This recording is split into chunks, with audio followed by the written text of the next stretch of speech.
Muito bem.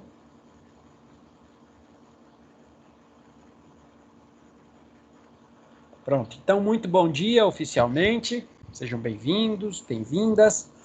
Pessoal, deixa eu dar uma devolutiva com relação à prova de vocês. Eu ainda não consegui corrigir bonitinho, né? Principalmente os trabalhos, estou totalmente ainda enganchado, mas eu tenho muito prazo ainda para fazer isso, né? A gente só a finalização lá para o portal nem está aberto ainda, tá? A gente fez a prova muito precoce mesmo. Isso já foi justamente para tirar, né, dos choques das outras, enfim. Então eu peço desculpas, porque eu sou muito agoniado com o negócio de nota, por isso que eu gosto logo de discutir prova e tal, mas infelizmente eu não tive condições realmente físicas de liberar para vocês. Nesse semestre eu estou com uma quantidade, né, grande de turmas espalhadas, e aí realmente não deu para chegar ainda na de vocês. Mas assim que tiver, eu aviso a representante para que ela passe a informação para vocês irem lá consultar. Beleza? Então me desculpem, mas é isso que eu tenho para justificar hoje. Outra coisa importante é que a partir de hoje a gente dá início a uma parte, né, a parte mais crucial, a parte mais efetiva, aquela que dá praticamente o nome dessa nossa disciplina, que é a parte de farmacocinética e a parte de farmacodinâmica. Então, galerinha, todos aqueles conceitos que a gente viu, né, sobre as características gerais, nomenclaturas, classificações quando a gente pensar no medicamento, vias de administração, tudo aquilo vai ser fundamental para a gente poder construir, né, essa nossa unidade. Portanto, é uma unidade que agora começa um pouquinho mais a exigir de vocês, porque a primeira parte ela foi uma parte mais de definições, ela é uma parte relativamente bem simples de interpretação. Essa precisa de um contexto um pouco maior, de características mais de interligação entre as outras áreas, portanto, uma dedicação um pouco maior da parte de todos vocês. E essa parte, como eu falei, é a parte crucial para que no próximo período vocês possam fazer a prescrição dos medicamentos. Então, por favor, né, não acumulem material, não acumulem assunto. A gente vai ter atividades de estudo dirigido, essas coisas, inclusive valendo nota, né? Está lá no memorial da gente, mas eles vão ser passados mais lá para frente. Então, por favor, prestem muita atenção, não acumulem, porque senão realmente o bicho vai pegar, certo? Bom, visto isso, podemos começar a nossa trabalheira. Tudo bem aí com vocês? Querem falar alguma coisa? Ou podemos começar? Outra coisa, antes de abrir, mas quem quiser falar, pode falar, viu? Só que eu estava lembrando, né?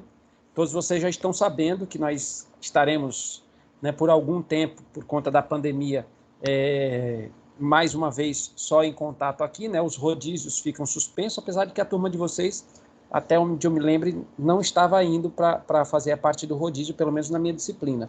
Então a gente fica 100% online mais uma vez e, obviamente, né, todos os canais de acesso, né, seja pelo Teams, seja pelo WhatsApp, a gente, né, conversa aqui direitinho, de boa, né, não se sintam sem contato, porque a gente tem contato virtual, mas a gente tem. Ok? Podemos trabalhar? Alguma dúvida? Muito bom. Tá todo mundo quietinho? Então, simbora.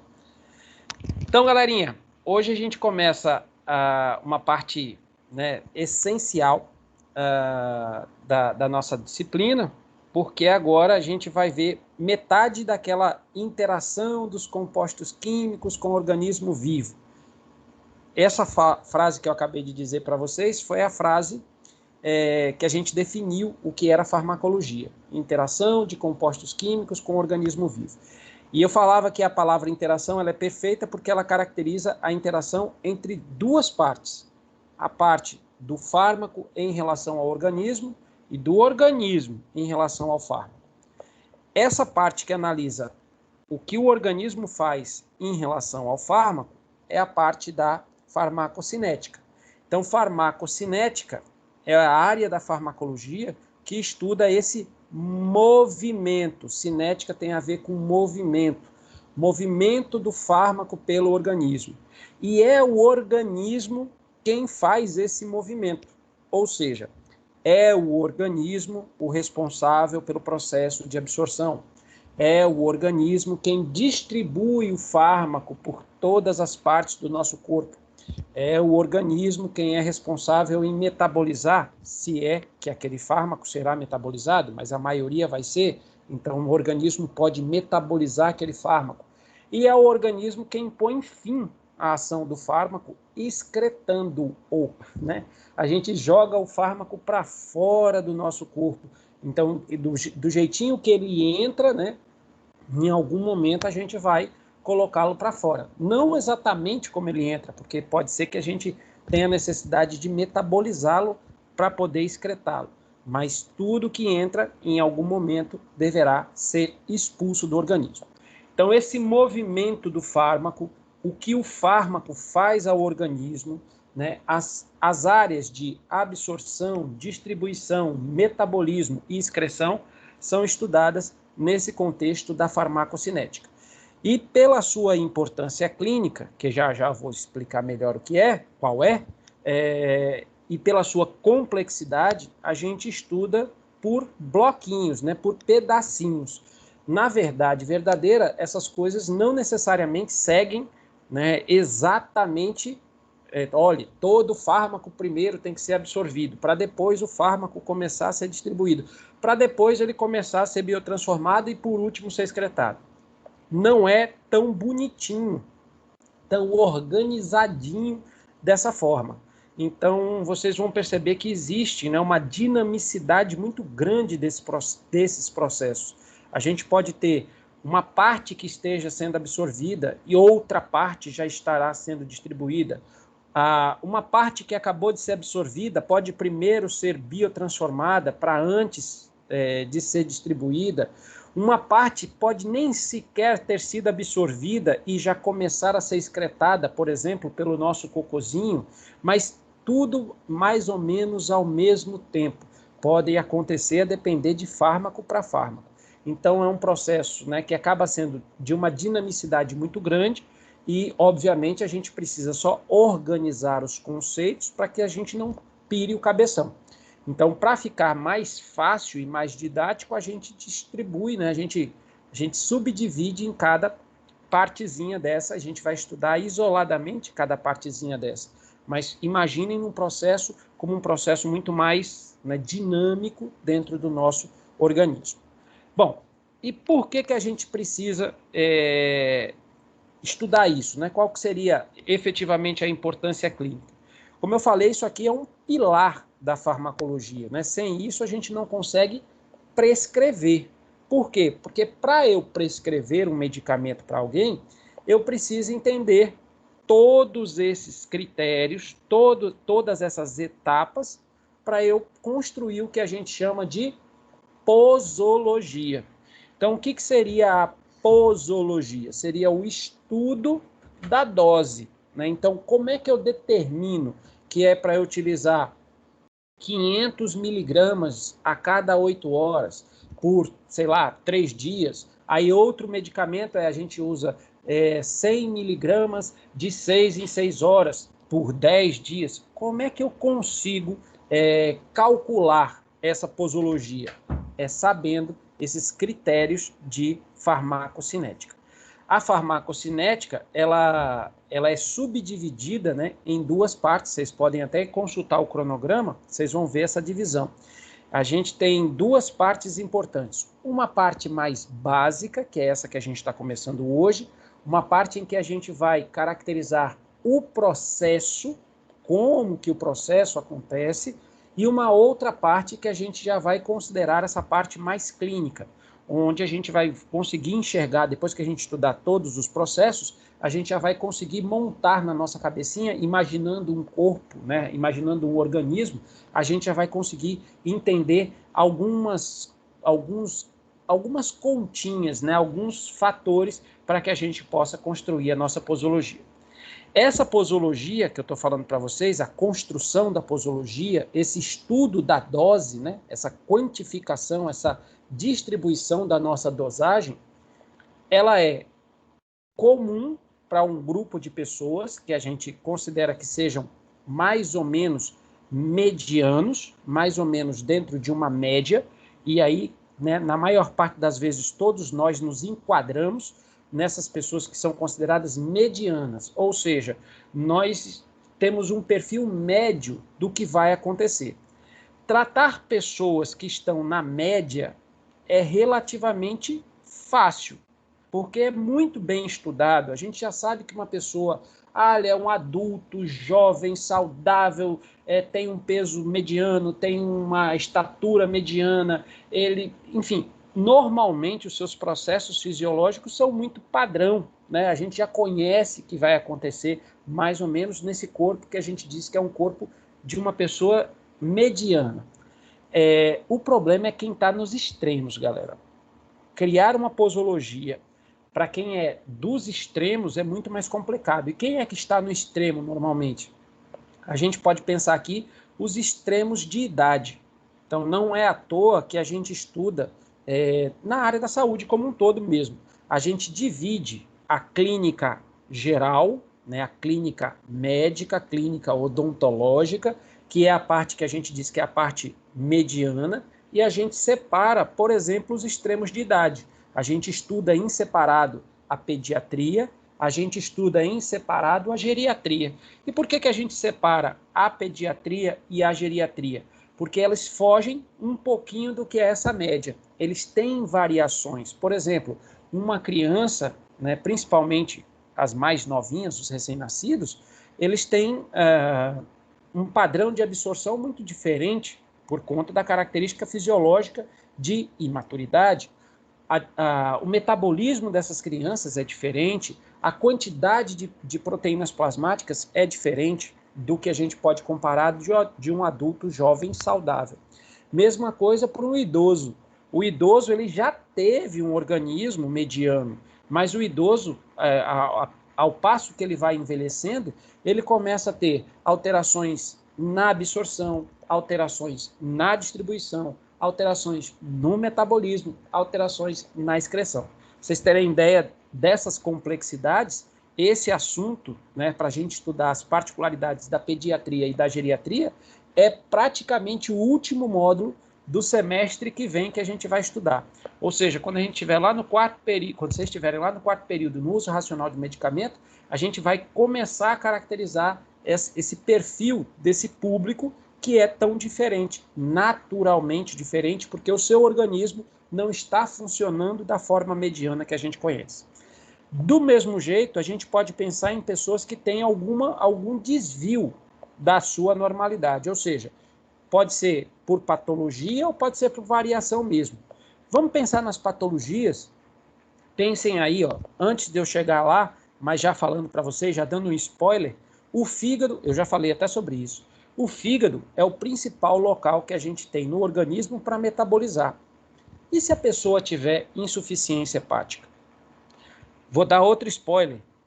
O rim, né, os rins, são os principais locais para a gente poder excretar. E se a pessoa for insuficiente renal? Então vejam que essas pessoas que fogem um pouco da normalidade, fogem um pouco do mediano, do comum, essas pessoas vão ter uma posologia muito mais complexa. Uma posologia, né, esse estudo da dosagem, o tomar 10 miligramas de 12 em 12 horas, isso vai ser muito mais complicado nessas pessoas por conta de variações nos seus processos farmacocinéticos, certo? Então, a importância clínica principal é o estabelecimento da posologia. Não quero, por enquanto, não quero falar nada do que o fármaco faz ao organismo. É óbvio que a gente, quando toma um fármaco, a gente quer a interação, a gente quer ele fazendo alguma coisa no nosso organismo. Mas o que o fármaco vai fazer no nosso organismo, foi até questão de prova, a parte da farmacodinâmica, o estudo dos efeitos, vai ser depois que a gente estudar a parte do que o organismo faz ao fármaco. Certo, galerinha? Então, tudo que for relativo agora a efeito, vamos esquecer um pouquinho. Vamos nos concentrar por onde esse fármaco está trilhando caminhos, né? por onde que ele está passando, o que que ele está fazendo, quais são os processos biológicos que estão influenciando esse fármaco. Ok? Sobre a definição, sobre as áreas e sobre principalmente a importância clínica de se estudar farmacocinética, há alguma dúvida? Está clara aí na cabecinha de vocês a importância disso? Todo mundo caladinho. Professor, poderia repetir a definição? Definição é o movimento do fármaco no nosso organismo. Cinética é movimento. Ou estudo da absorção, da distribuição, metabolismo, excreção. Pode ser, tem várias definições. Ok? Tá certo, obrigada. De nada. Muito bem, meu povo.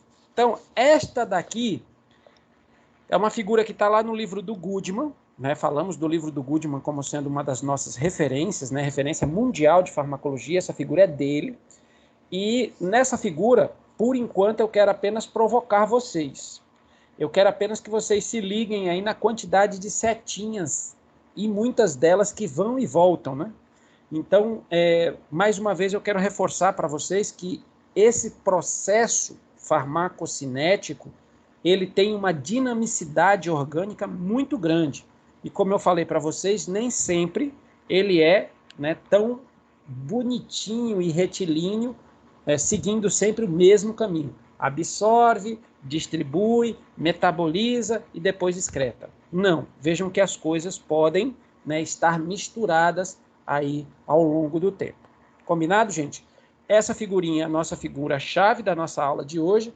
Não tenho pretensão inicial, né, que vocês já entendam essa figura neste momento da aula, mas a cada vez que a gente for precisar, né, tocar nela, eu vou voltar para esse slide para que a gente possa reanalisar essa mesma figura, ok? Então a gente vai processo por processo, mas entendam que dentro do corpo, né, tá tudo meio que quase que acontecendo, quase tudo ao mesmo tempo. Lógico, né, não é, se você pensar, eu usei 10 miligramas de um fármaco, cada miligrama vai estar fazendo uma coisa? Bom, pode ser que sim. Pode ser que 3 miligramas estejam passando por absorção, 2 miligramas já estejam distribuindo, 1 miligrama já chegou na biotransformação, enfim. Eu tenho que pensar nessas possibilidades. Mas o que a gente vai estudar é na sequência para facilitar nosso raciocínio.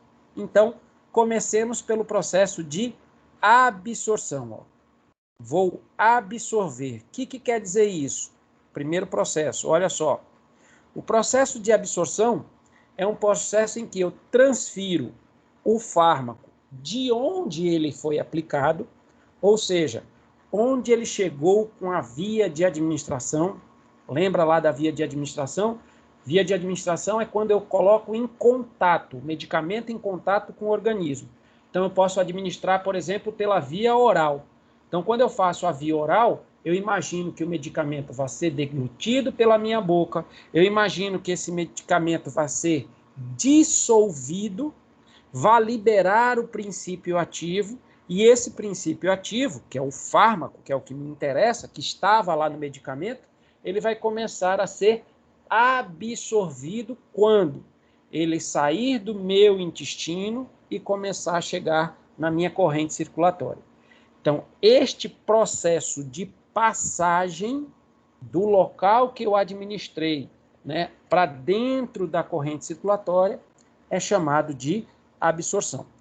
Quando eu uso um fármaco por via, por via inalatória, eu vou inalar o fármaco, a minha expectativa é que ele transite até o meu pulmão e chegando lá no meu pulmão, especificamente nos meus alvéolos, ele consiga produzir algum efeito. Então, ao chegar lá no pulmão, repare, o meu objetivo neste caso provavelmente vai ser de contato com a célula de objetivo.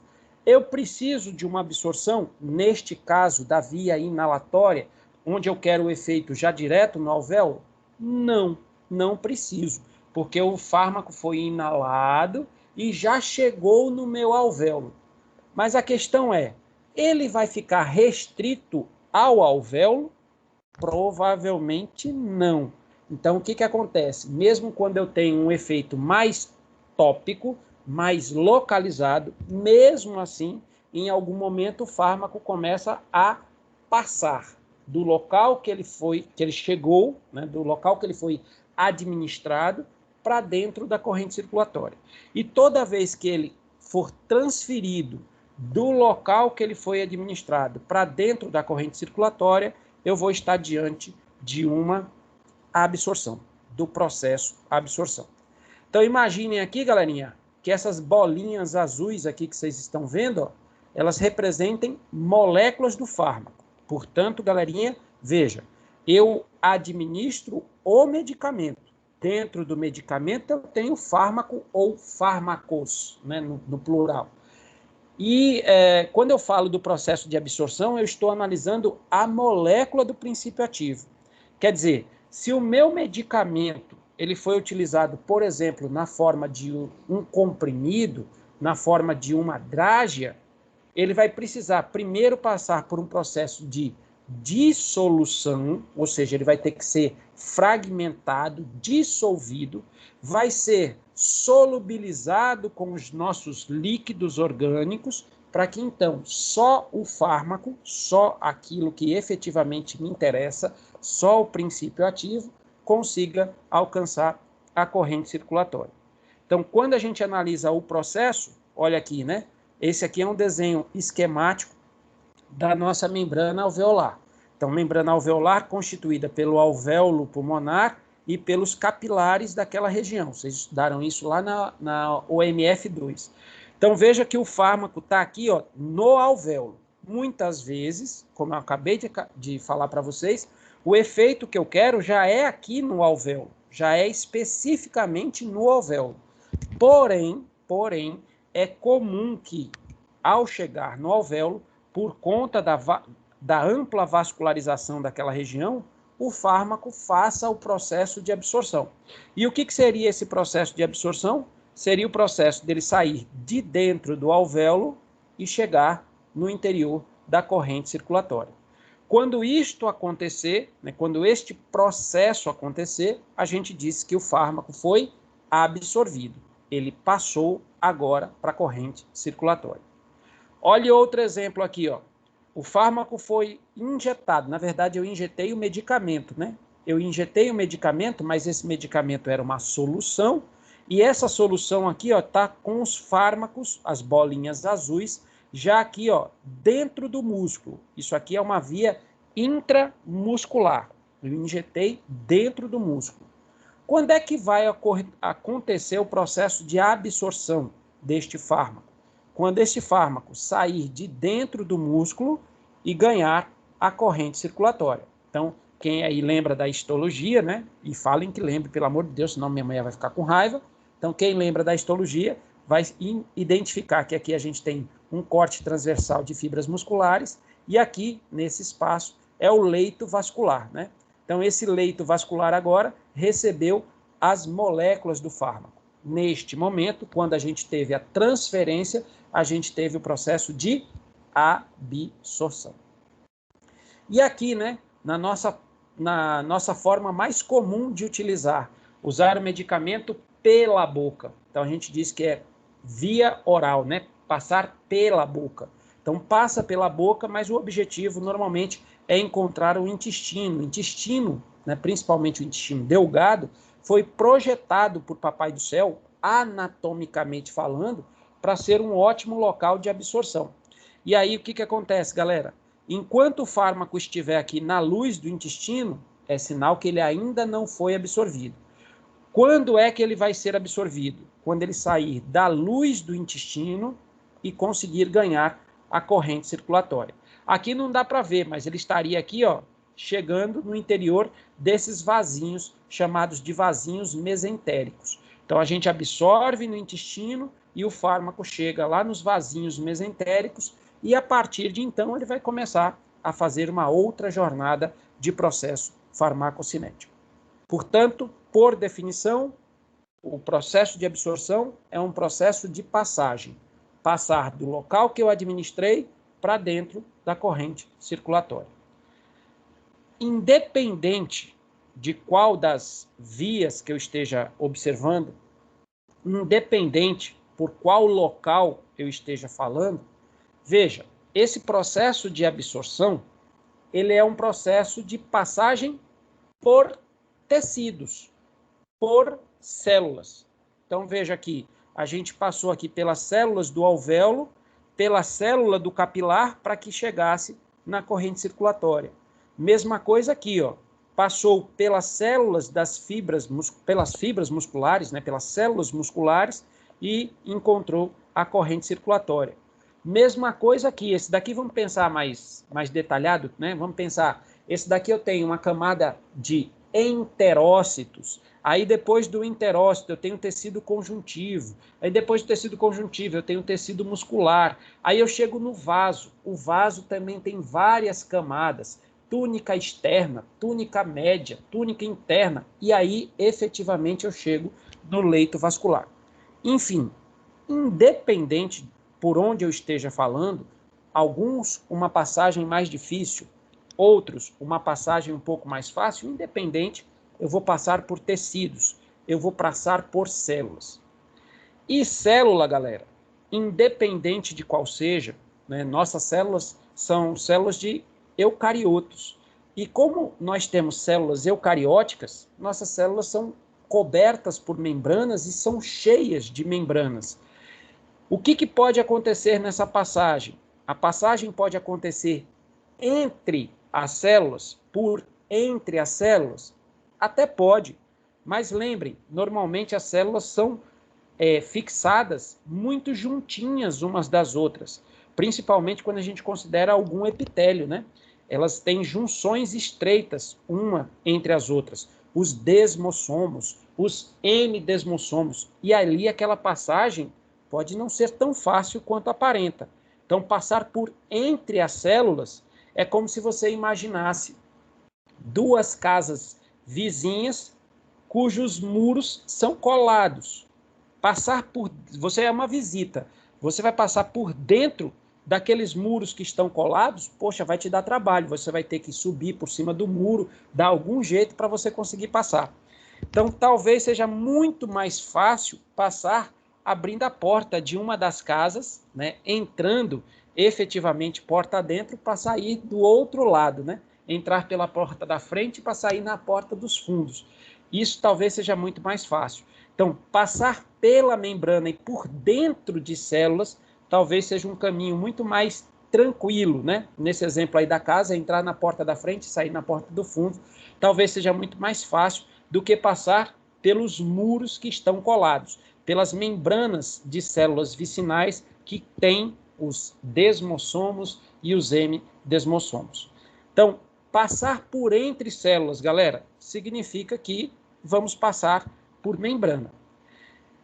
E passar pela membrana, vocês estudam desde o colégio, depois estudaram na BCMOL, estudaram na UMF e vai ver que, né, continua estudando até em outras disciplinas que eu nem sei porque eu não milito.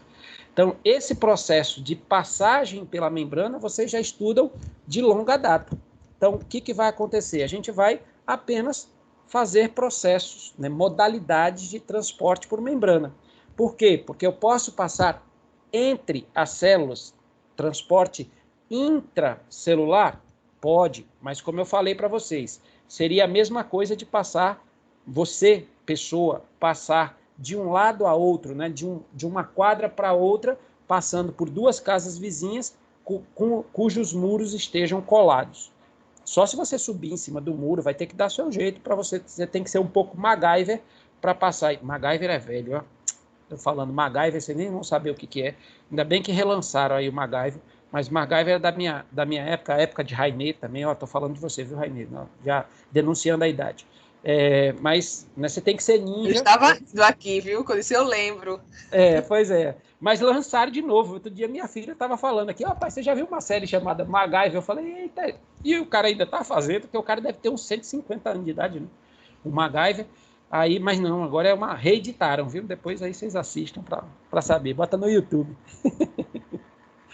Então, galerinha, você tem que ser ninja para passar, né, pelo muro de casas coladas. mais fácil entrar na porta da frente e sair na porta do fundo. Então, galerinha, vê só aqui, ó.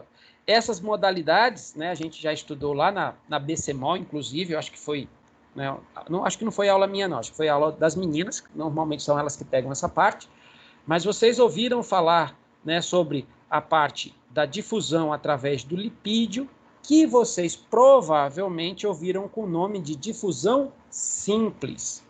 Então, difusão através do lipídio ou difusão simples.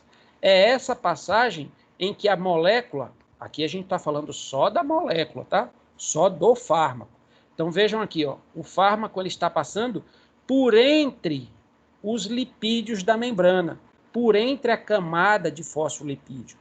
E, galerinha, para eu passar por lipídio, a molécula vai ter que ter afinidade, concorda comigo? Porque aqui é uma barreira, olha lá, uma barreira lipídica. Então, não é qualquer coisinha que vai chegar aqui e vai fazer processo de difusão simples.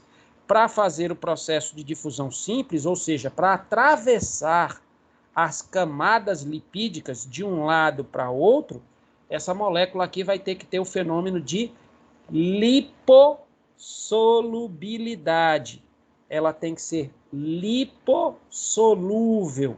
Ela tem que ser apolar ou não polar.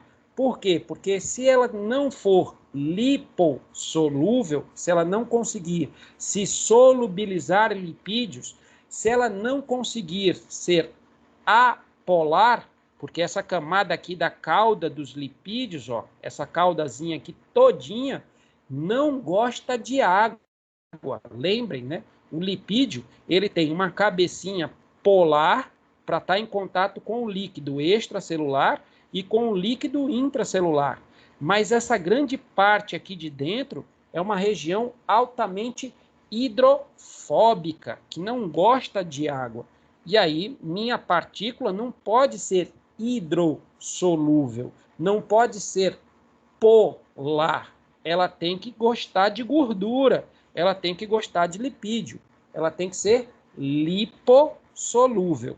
Então, o requisito para que a partícula, né, o fármaco, consiga fazer difusão através do lipídio ou difusão simples é a lipossolubilidade. Quanto mais lipossolúvel, mais fácil vai ser para ele fazer essa modalidade de transporte pela membrana. Essa passagem para dentro de uma célula, tá, gente? Eita, Marcílio, mas só tem uma célula? É uma camada só de célula? Não. Pensem aí que a gente pode ter diversas camadas de célula.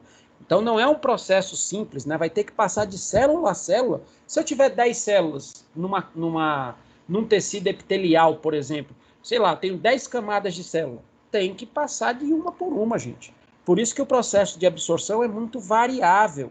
Eu posso ter processos mais rápidos e processos mais lentos. Então, se eu comparar a absorção da pele intacta, a pele intacta tem várias camadas só de epitélio, isso sem falar de tecido conjuntivo, sem falar das camadas do vaso. Só de epitélio já tem um monte de camada. Não é um local fácil de absorver pela pele. Né? Quando a gente faz uso de medicamentos sobre a pele, nosso objetivo principal é que o efeito seja na própria pele e não efeito sistêmico. Mas pode fazer efeito sistêmico? Pode. Eu mostrei para vocês uma forma transdérmica chamada de adesivo. Né? Tem mulheres que usam adesivos de anticoncepcionais. O anticoncepcional é para trabalhar na pele ou é trabalhar lá no sistema reprodutório? É lá no sistema reprodutório. Então, o que vai acontecer? Tem que passar pela pele, por isso que a gente tem toda uma preparação desse fármaco, para ele conseguir fazer essa penetração de uma forma constante, contínua, para que então ele efetivamente chegue lá no seu local de ação. Ok? Então, passar pela pele já é mais difícil. Passar pelo alvéolo, que eu mostrei, aquela figura anterior. O alvéolo só tem uma única membrana, né? A membrana alveolar é formada pela membrana de uma única célula do alvéolo e uma única célula do endotélio. Muito mais fácil. Tem que atravessar duas, né? Passar por duas para chegar na corrente circulatória. Então, é por isso que a gente tem tanta variabilidade nesse fenômeno de absorção. Porque muitos, né, a maior parte dos fármacos, até conseguem fazer difusão simples. Boa parte faz. Mas pensem que aqui eu estou passando apenas por uma célula. Teria que passar por tantas quanto fossem necessárias até ganhar a corrente circulatória. Ok? Bom, eu falei aqui que esse cara tem que ser lipossolúvel. Mas na natureza não existe só lipossolúvel. Existem também as moléculas hidrossolúveis. E aí? Bom, e aí que elas provavelmente vão atravessar por outras formas. Então, a gente poderia ter aqui, ó, a difusão através do canal aquoso. Difusão através do canal aquoso, vocês estudaram lá na BCMOL com o nome de filtração. Então, difusão através do canal aquoso ou filtração. Por que o nome filtração? Porque agora eu vou estar passando por dentro de um poro proteico. Olha lá a proteínazinha que está formando um poro, uma aquaporina, e aí essa partícula, essa molécula aqui, está aproveitando o caminho da água, ó, e passando aqui para dentro. Então, este processo é principalmente para moléculas hidrossolúveis. Pode não ser exclusivo, tá, galera? Ah, quer dizer que pode ter alguma lipossolúvel que passa aqui também? Pode. Mas lembra, lipossolúvel normalmente faz difusão simples. Mas ela pode pegar a carona aqui? Pode sim também. Pode aproveitar e passar por dentro do poro. O requisito básico para que isso aconteça é que ela seja pequenininha. Porque, vejam, a bolinha azul é pequenininha o bastante, né, a molécula do fármaco, para caber dentro desse poro. Imagina se fosse uma molécula desse tamanho aqui, ó. Então, se fosse uma molécula desse tamanho, galerinha, conseguiria fazer esse processo de filtração? Não, ele iria entupir o poro. Não cabe para passar no poro. Então, qual é o requisito fundamental deste processo aí chamado difusão através do canal aquoso ou filtração? É o peso molecular. A gente precisa de moléculas com baixo peso molecular. E isso em farmacologia não é tão comum. As moléculas farmacológicas tendem a ser moléculas de alto peso molecular, ok? Portanto, esse processo de filtração que está sendo mostrado aqui, ele não é um processo tão comum, porque as partículas farmacológicas tendem a ser muito grandes, e aí elas não conseguem passar tão facilmente. Mas seria uma possibilidade, uma outra modalidade. Bom, não passou nem por difusão simples, não passou por difusão através do canal aquoso.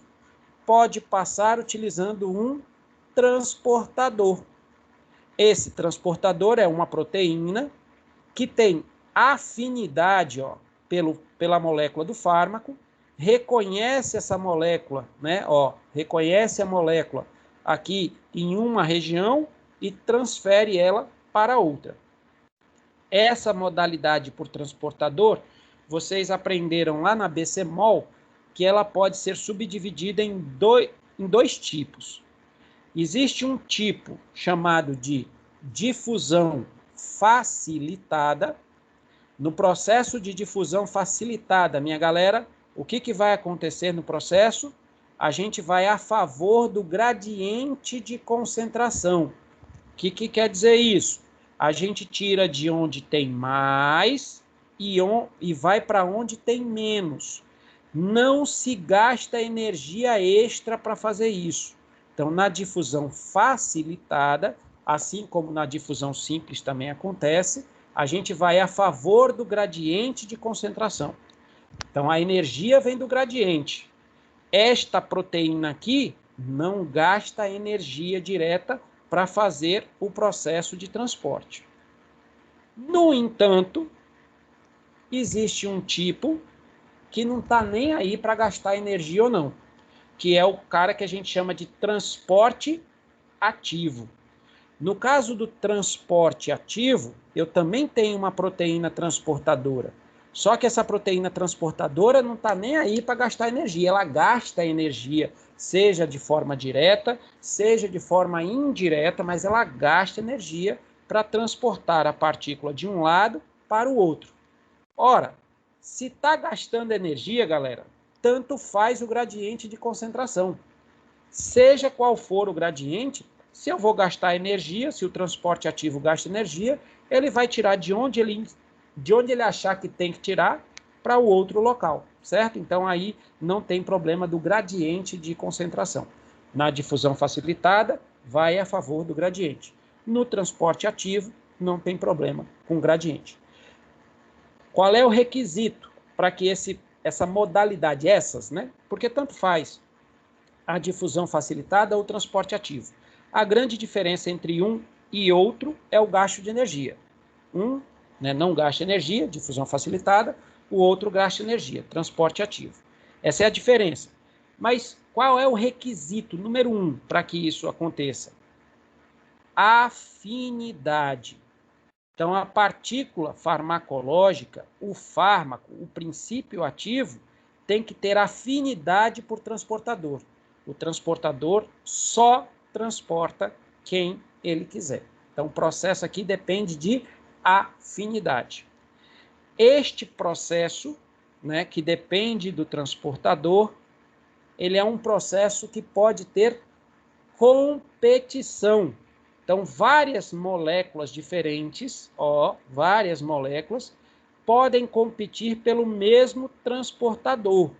Então, moléculas diferentes que estão brigando pelo mesmo transportador vão sofrer o que a gente chama de interação farmacológica.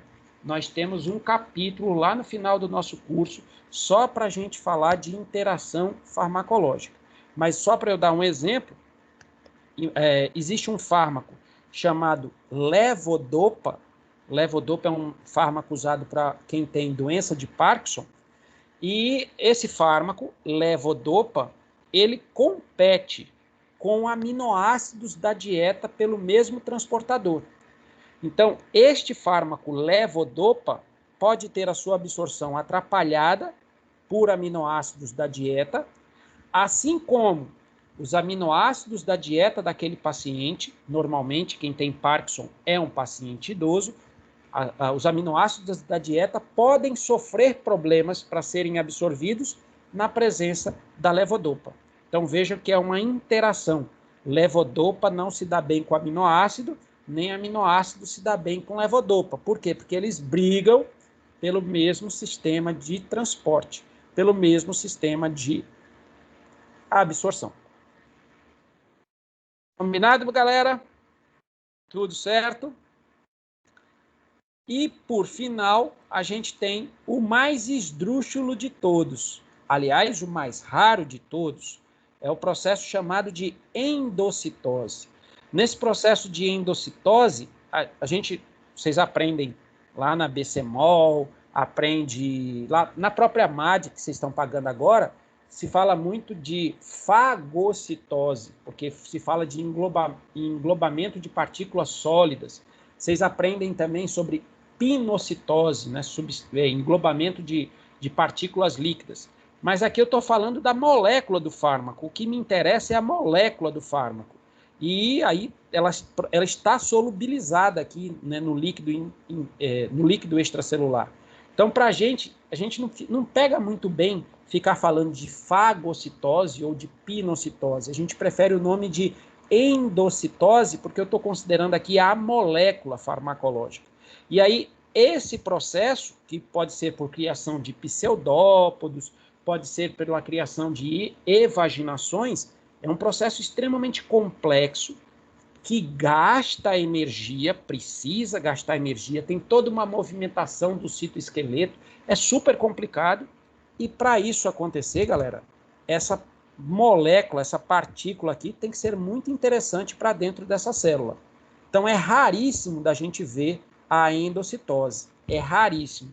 Para a gente fazer endocitose, a gente tem que englobar essa partícula farmacológica, esse fármaco, essa molécula química aqui, em uma outra molécula que a gente chama de lipossomo, para que então fique interessante para essa célula trazer. se gasta muito, é extremamente complicado, se gasta muito para fazer o lipossomo, se gasta muita energia para se fazer a endocitose, portanto tem que ser algo muito atrativo para a célula, para ela fazer esse tipo de processamento, ok? Bom, no livrinho do Craig, que foi de onde eu tirei essa figurinha, no livrinho do Craig, Farmacologia com aplicações modernas, está lá na nossa referência bibliográfica, vocês vão encontrar essa figurinha e vocês vão encontrar diversos exemplos, né? Por hora a gente não está falando de nomes de fármacos específicos, isso aí a gente vai falar lá no quarto período, mas vocês vão encontrar diversos exemplos para vocês verem aí alguns representantes que fazem absorção por difusão simples, que é o mais comum, por filtração, usando transportadores, aí seja por difusão facilitada, seja por transporte ativo, e até aqueles que podem fazer processo de endocitose. Ok? Mas tudo isso é coisa que vocês já viram e agora a gente está otimizando para a farmacologia para colocar dentro da célula, mas não esquece, galera, por definição, absorção é passagem. Então eu vou entrar na célula, sair da célula, entrar em outra célula, sair da outra célula, entrar em outra célula, sair de outra célula, até que ele ganhe a corrente circulatória. Então pensem nesse processo como um processo, né, de passagem por várias células, né, provavelmente, ou por entre as células, para que a gente tenha a chegada à corrente circulatória. Dúvidas? Tudo certo até aqui? Tudo certo. Maravilha, muito obrigado. Bom, então vamos ver os fatores que podem influenciar, né, essa absorção de forma global. Vamos ver o que pode facilitar e vamos ver o que pode dificultar o processo de absorção. Então, primeira coisa aqui está relacionada à solubilidade. A gente já viu que com relação à solubilidade vai ser muito mais fácil, vai ser muito mais simples fazer o processo de difusão simples. O processo de difusão simples exige lipossolubilidade. Então, se as partículas forem lipossolúveis, forem apolares, elas serão mais facilmente absorvidas. Por que elas vão ser mais facilmente absorvidas? Porque elas vão sofrer o processo de absorção utilizando a difusão simples, a difusão através dos lipídios. Então, quanto à solubilidade, quanto mais lipossolúvel, mais fácil. Não quer dizer que as hidrossolúveis não sejam absorvidas. A gente viu outras modalidades, não viu? Então, as hidrossolúveis serão também absorvidas. Mas quanto mais lipossolúvel, mais fácil de ser absorvido. Então, normalmente a gente vai encontrar fármacos lipossolúveis nos nossos dia a dia. Outra característica que pode facilitar ou dificultar é a concentração do fármaco. Repara, galera, difusão simples, filtração, difusão facilitada, tudo isso não gasta energia a não ser a energia do gradiente de concentração. Significando dizer que, pela concentração do fármaco, quanto maior a concentração, mais fácil vai acontecer o processo de absorção, porque cria-se um gradiente de concentração. O que é a história do gradiente de concentração? É sair de onde tem mais daquela molécula para onde tem menos daquela molécula. Isso aí é o gradiente de concentração.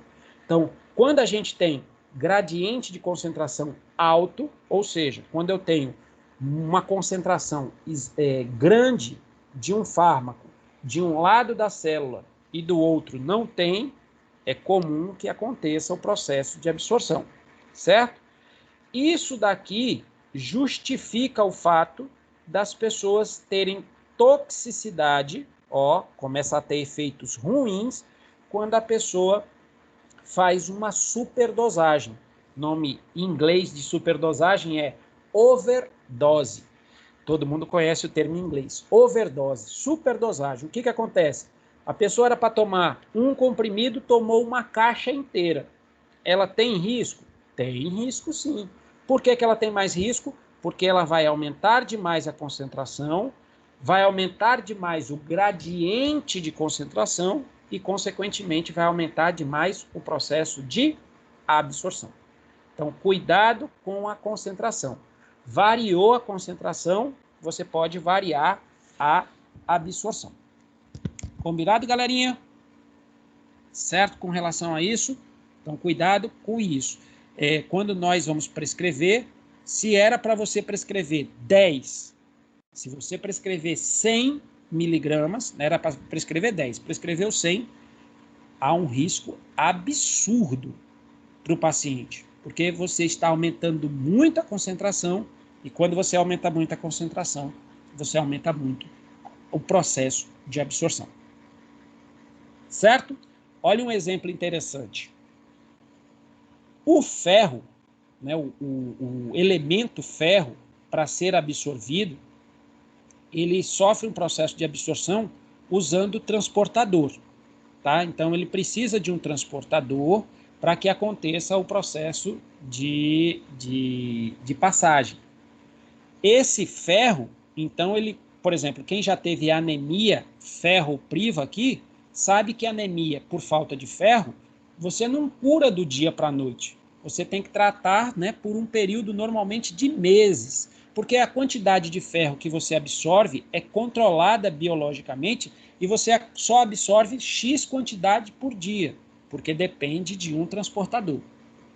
Mas suponha uma criança que tem encontrado uma caixinha de sulfato ferroso. Quem aqui já viu sulfato ferroso? Né? A Drágia parece um M&M, né? Parece um chocolatezinho. Então uma criança acha aquilo e resolve tomar a caixa inteira. Galera, a concentração fica tão grande, que não vai ser absorvido somente pelo processo de transportador.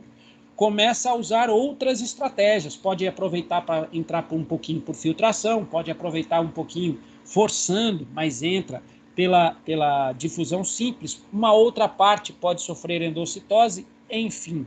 O que vai acontecer? Uma sobrecarga do processo de absorção, ou seja, uma sobrecarga da chegada de fármaco na corrente circulatória. E isso pode levar a criancinha que fez uma coisa dessa a uma situação grave, inclusive a risco de óbito. Percebem? Então, a gente, quando tiver muita concentração, abra o olho. Né? Concentração é um ponto fundamental para o processo de absorção. Belezinha? Os fármacos podem interagir com alimentos. Eu já dei o exemplo aqui da levodopa para vocês.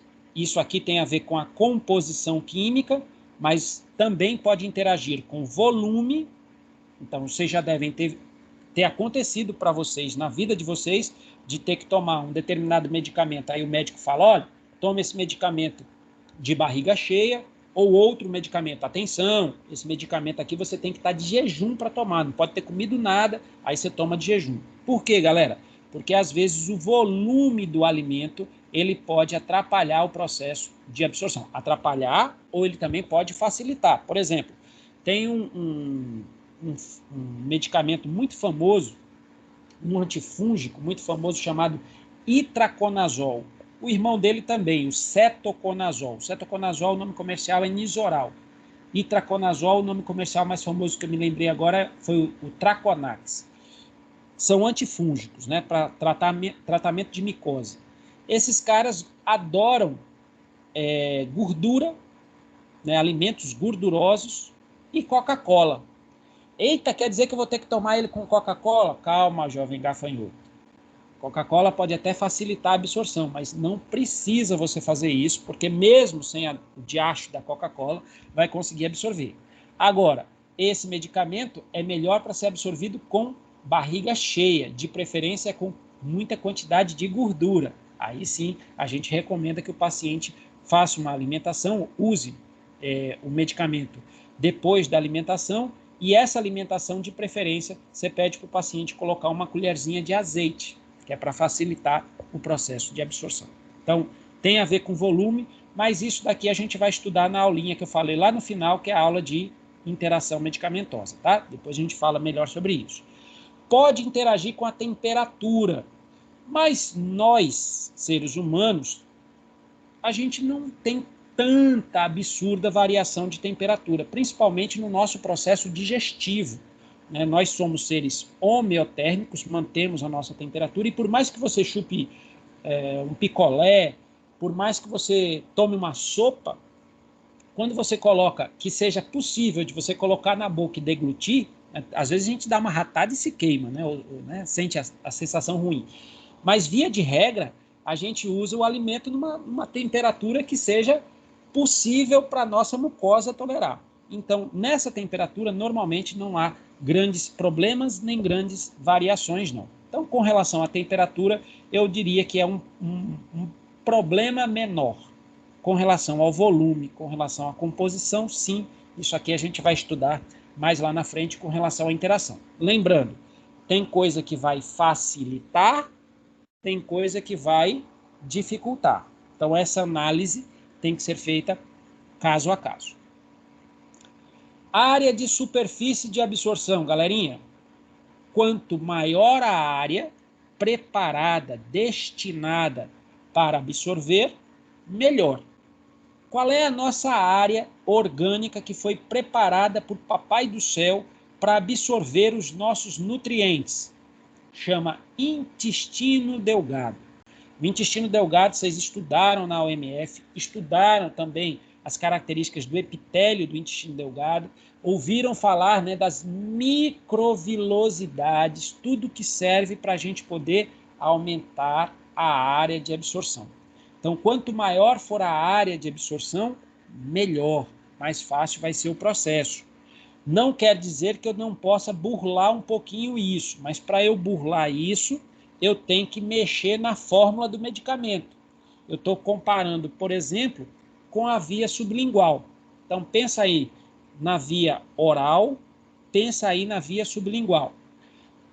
Quando a gente usa o medicamento pela via oral, esse medicamento vai chegar no intestino, que foi o local preparado por Papai do Céu para que a gente fizesse absorção dos nutrientes, mas a gente vai aproveitar para absorver também os nossos medicamentos.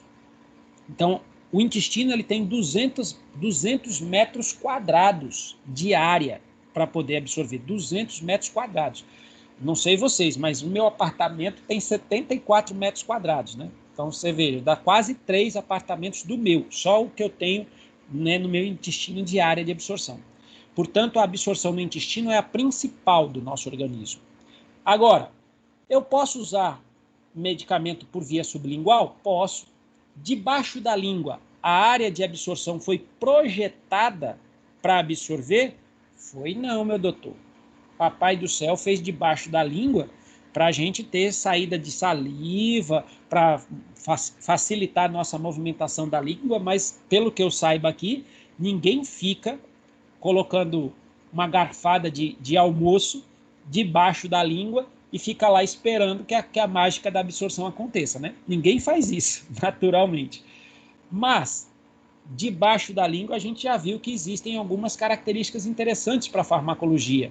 O epitélio é muito delgado, uma alta área de vascularização, está sempre molhadinho, e aí, por isso, eu posso criar medicamentos com fármacos altamente lipossolúveis que consigam ser desintegrados muito facilmente naquela região e aproveitem o fato da mucosa ser delgada, ser fininha.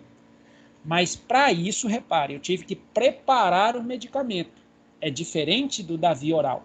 Na via oral, praticamente tudo que eu colocar a goela abaixo tende a ser absorvido. Praticamente tudo. Tem coisa que não é, né? Mas praticamente tudo. Já debaixo da língua, não. Debaixo da língua tem que ser preparado para conseguir aproveitar aquela área de superfície que é tão pequenininha.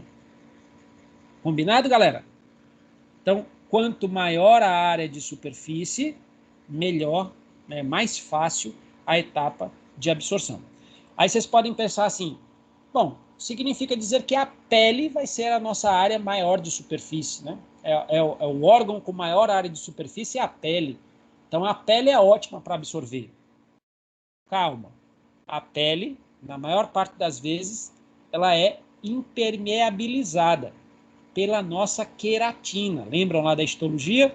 A queratina é uma camada de célula morta e essa camada, né, de grande quantidade de proteína, ele serve como um isolante. Por isso que a pele, apesar de ter uma área de superfície gigante, é uma área que não é tão fácil para o processo de absorção, para o processo de passagem. Ah, mas absorve pela pele? Claro que absorve. Uma coisinha ou outra acaba absorvendo, mas não é tão fácil quanto quando, por exemplo, eu comparo lá com o nosso intestino. Muitas vezes, para o nosso caso, né, nosso caso da odontologia, para quem aqui for trabalhar com harmonização orofacial, com a ROF, quem for trabalhar com harmonização orofacial, vai aprender a fazer uma técnica que a gente chama de microagulhamento. O que é o microagulhamento? O próprio nome já diz tudo, né? Você esfolia o rosto da pessoa passando, né, agulhinhas. Você tem um rolinho, tem uma canetinha e um rolinho. Aí você passa esse rolinho na cara da pessoa e quando você passa esse rolinho, né, você vai machucando o rosto dessa pessoa, você vai abrindo espaços, você vai abrindo furos nessa camada. Talvez um menos agressivo, que vocês possam pensar, é o processo de esfoliação. Acho que esse todo mundo já ouviu falar. Você pode fazer esfoliação mecânica, pegando uma bucha e passando sobre a pele, para tirar aquela camada de células mortas, ou você pode fazer uma esfoliação química. Você coloca alguns ácidos e esses ácidos fazem a sua pele descamar. Quando você faz essa descamação, você abre mais possibilidade de absorção. Você abre mais acesso às células sem a queratina. E lá na ROF, o pessoal chama isso de drug delivery, ou seja, uma entrega de fármaco. Então, quando você quer que o seu medicamento, né, por exemplo, o seu ácido hialurônico, que você vai colocar no seu Skin Buster, olha que bonito, cada nome lindo que o povo inventa, tudo, né, só marketing. Então, quando você vai colocar ácido hialurônico para entrar lá no seu rostinho, né, que não seja injetável, porque a gente pode usar o ácido hialurônico injetável, aí a gente vai fazer um preenchimento de dentro para fora. Mas quando que você quer de fora para dentro, quando que você quer melhorar a hidratação da sua pele, colocando o ácido hialurônico por cima da pele, primeiro é interessante que você faça uma esfoliação. Por quê? Porque a esfoliação tira a camada de queratina e facilita, né, o acesso do fármaco, o drug delivery, né, a entrega do fármaco para onde você quer, que é para a camada de tecido conjuntivo. Tudo isso é o universo da ROF, né? Coisa em aminda. Qualquer dúvida, falem com a tia Catarina Jucá, que ela explica isso com muito mais propriedade, né, do que eu. Eu estudo essa parte, mas a Catarina Jucá, além de estudar, ela usa, né? Eu sou raiz, a Catarina né, ela é manipulada, então a gente tem a diferença aí, ela tem a vivência, ela explica direitinho, olha, use tal, sabe? Eu vou só na teoria, ela vai teoria e prática. Bom, Catarina, que é a avó, né? Não esqueçam disso, não percam de vista essa característica de Catarina. Catarina é a avó. Eu ainda não sou, eu ganho dela. Bom, vamos lá. Tudo bem com a relação de área de superfície? Bora aqui para circulação. O que é mesmo o processo de absorção? O processo de absorção é a passagem do local que você aplicou para dentro da corrente circulatória. Então, essa passagem precisa de uma boa corrente circulatória para que ela seja mais efetiva. Então, como é que fica isso, galerinha? Fica assim, ó. Quanto maior for a circulação daquele local, né, onde você está prevendo a absorção, quanto maior for a circulação, melhor vai ser o processo de absorção. Então, quanto maior a circulação, maior a absorção. O contrário também é verdadeiro. Quanto menor a circulação, menor a absorção. Vocês vão aprender comigo no semestre que vem o grupo dos anestésicos locais. Talvez aqui alguém já tenha ouvido falar, não sei se alguém aqui já, né, tem pai dentista, mãe dentista, ou trabalha como técnico de odontologia. Talvez aqui alguém já tenha ouvido falar que tem anestésico com vaso e anestésico sem vaso. O vaso aí, esse nome vaso, quer dizer vaso constrictor. Então, eu tenho anestésico que, junto do anestésico, do fármaco anestésico, vem também um vasoconstrictor. Qual é o objetivo desse vasoconstrictor, gente? É contrair o vaso e deixar o anestésico mais tempo no seu local de ação. Qual é o local de ação? Onde é que a gente injeta? A gente injeta próximo dos nervos. O local de ação dos anestésicos é na estrutura nervosa, é na fibra nervosa. Então, se você contrai os vasos da região, você dificulta o processo de absorção do anestésico. Significa dizer que ele fica mais tempo onde ele deve fazer efeito, que é sobre a fibra nervosa. Isso aí tudo a gente vai estudar lá no quarto período, tá? Com detalhes para vocês entenderem melhor. Mas é só para vocês virem que quanto maior a circulação, maior a absorção. Se eu faço uma massagem, se eu coloco uma bolsa de água quente no local que eu apliquei uma injeção intramuscular, galerinha, ó, se eu faço uma massagem ou eu coloco uma bolsa de água morna, água quente, no local de uma injeção intramuscular, eu espero que absorva mais ou absorva menos?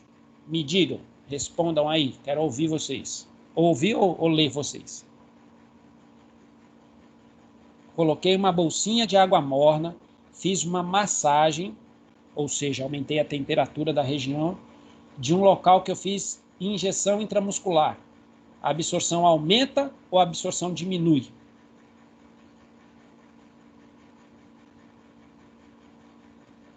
Olha, a Érica já votou que aumenta. E aí? Concordam ou discordam da Érica? Só a Érica? Ih, só tem tu, Érica, aqui nessa aula. Bora, gente, acorda. Aí o cara tá dormindo, cochilando, né? Levanta a cabeça do travesseiro. Que porra que ele tá falando? É o quê, hein? Limpa a baba. E aí? Só a Érica. Ninguém mais? Bom, não tenho muito tempo, então não dá para ficar esperando. Certíssimo, Érica. Aumenta. Por que que aumenta? Porque eu vou ter vasodilatação. A massagem causa vasodilatação, a bolsinha de água morna causa vasodilatação. Quando eu faço vasodilatação, eu aumento a circulação local, e quando eu aumento a circulação local, eu aumento a absorção. Certo?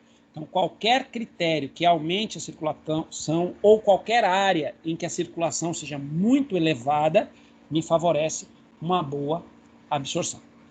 Obrigado, viu, Érica? Tudo certo? Bom, e o último fator que pode influenciar a absorção, para mais ou para menos, diz respeito ao pH do local e ao pK do fármaco.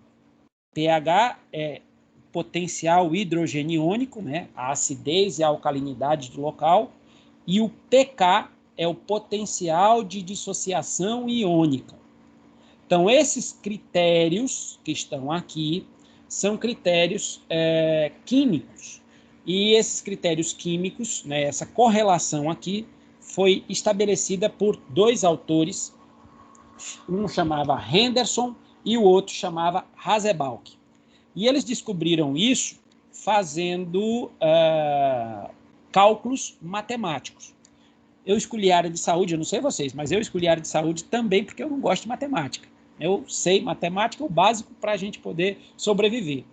Então, para não confundir aqui nada, para não ficar difícil demais, eu vou omitir a parte matemática. Eu vou contar o milagre sem especificar o santo. Mas se vocês quiserem saber o santo, está lá em qualquer livro de farmacologia. Aliás, não está só no livro de farmacologia, não.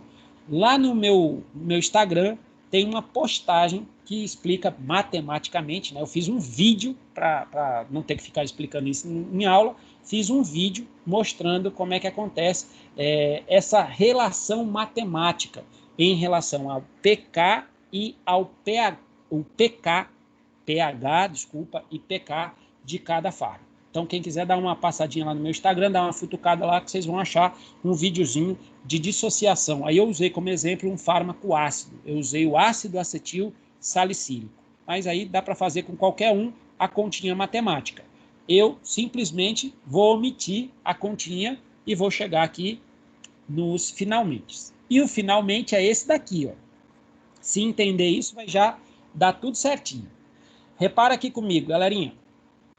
Os nossos fármacos, né, eles são moléculas, normalmente químicas orgânicas, né, tem a ver com carbono na sua quantidade. Existem fármacos inorgânicos, mas a maioria é molécula orgânica.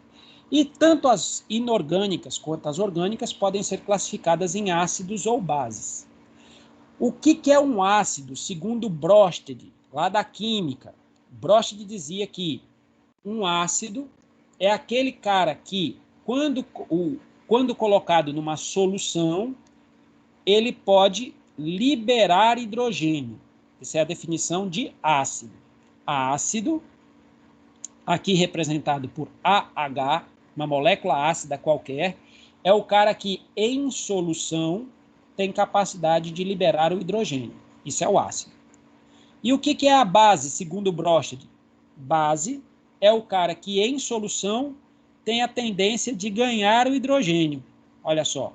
Então, ácido é um cara que doa hidrogênio, base é o cara que ganha o hidrogênio.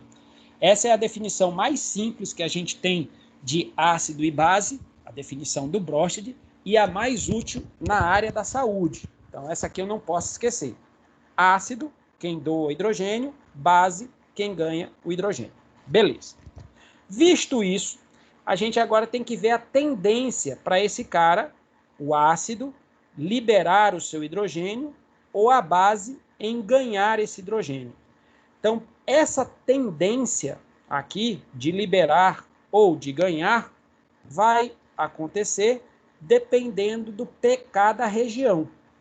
Então, a região, quando uma droga ácida é colocada num pH ácido, né, numa solução ácida, ácido é a droga e ácido é o local, reparem que a reação química vem para o lado de cá, ó, vem para o lado da parte que a gente chama de parte não dissociada. Ó, isso aqui eu vou colocar que é a parte não dissociada.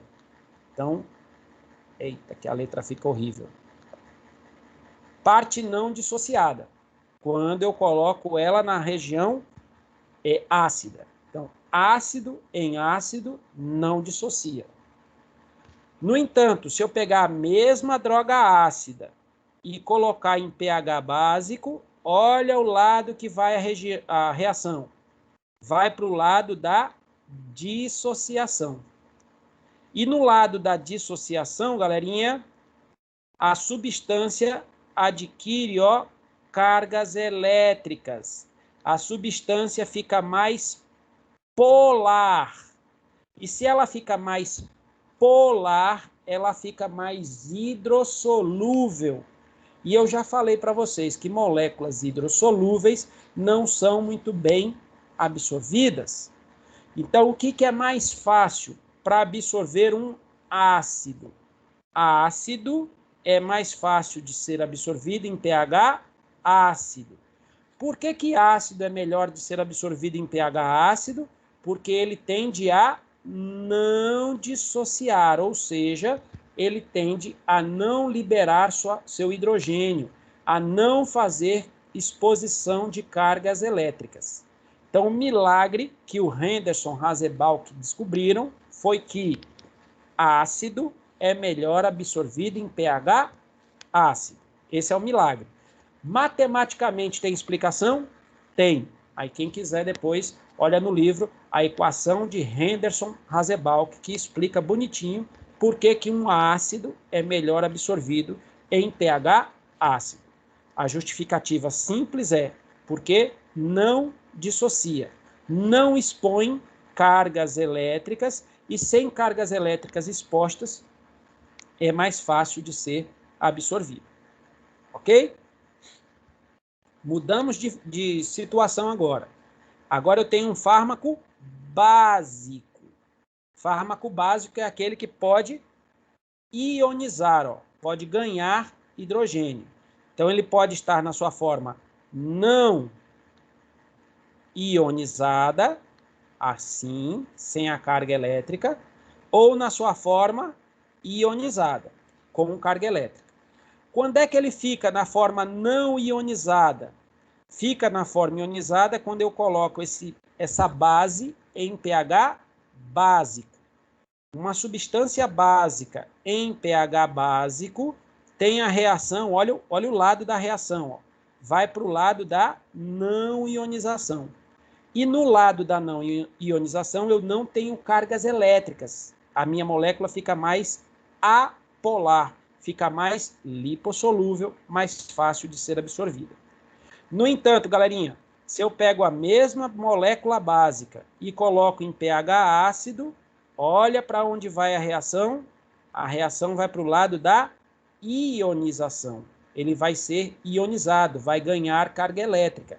E quando ele ganha carga elétrica, ele fica mais polar. E quando ele fica mais polar, ele tem mais dificuldade de ser absorvido. Então, resolvendo o milagre, né, isso tem explicação matemática, mas o milagre é uma droga básica é melhor absorvida em pH básico. Certinho? Então, o milagre vocês têm que decorar. Ácido é melhor absorvido em ácido, base é melhor absorvido em base.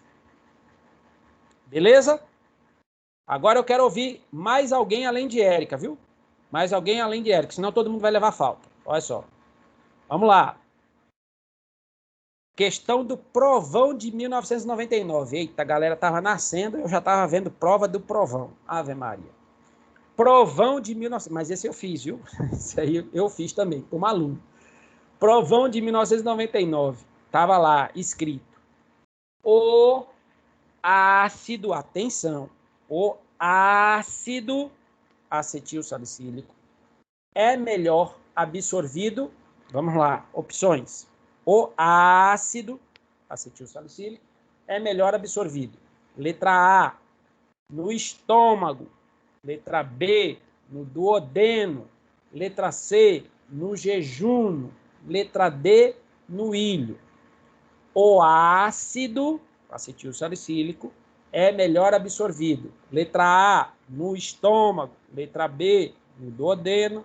Letra C, no jejum. Letra D, no ilho. Por favor, ou abram os microfones ou escrevam aí onde que o ácido acetil salicílico é melhor absorvido. Estômago, duodeno, jejum ou ilho. Bora, senão a gente vai atrasar o conteúdo, vai ter que trabalhar mais dia de sábado.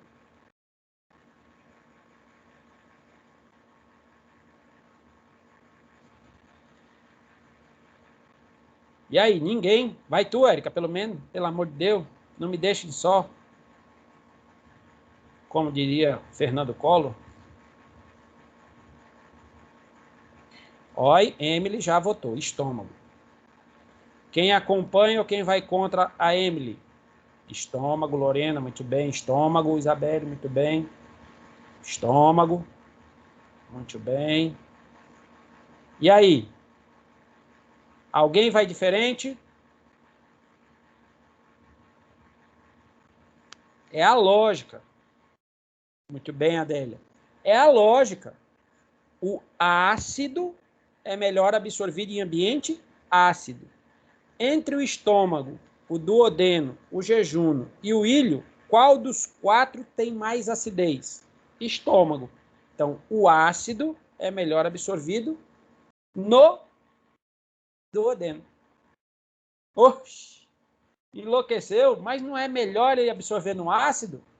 E a Lorena, a Emily, a Isabelle, todo mundo, a Adélia, não é no estômago? Vocês esqueceram só de um detalhe. Fisiologicamente, meu povo, estômago é um órgão mais para digerir ou para absorver? Fisiologicamente falando, o estômago é mais para digerir. Quem é responsável por digerir e absorver é o intestino.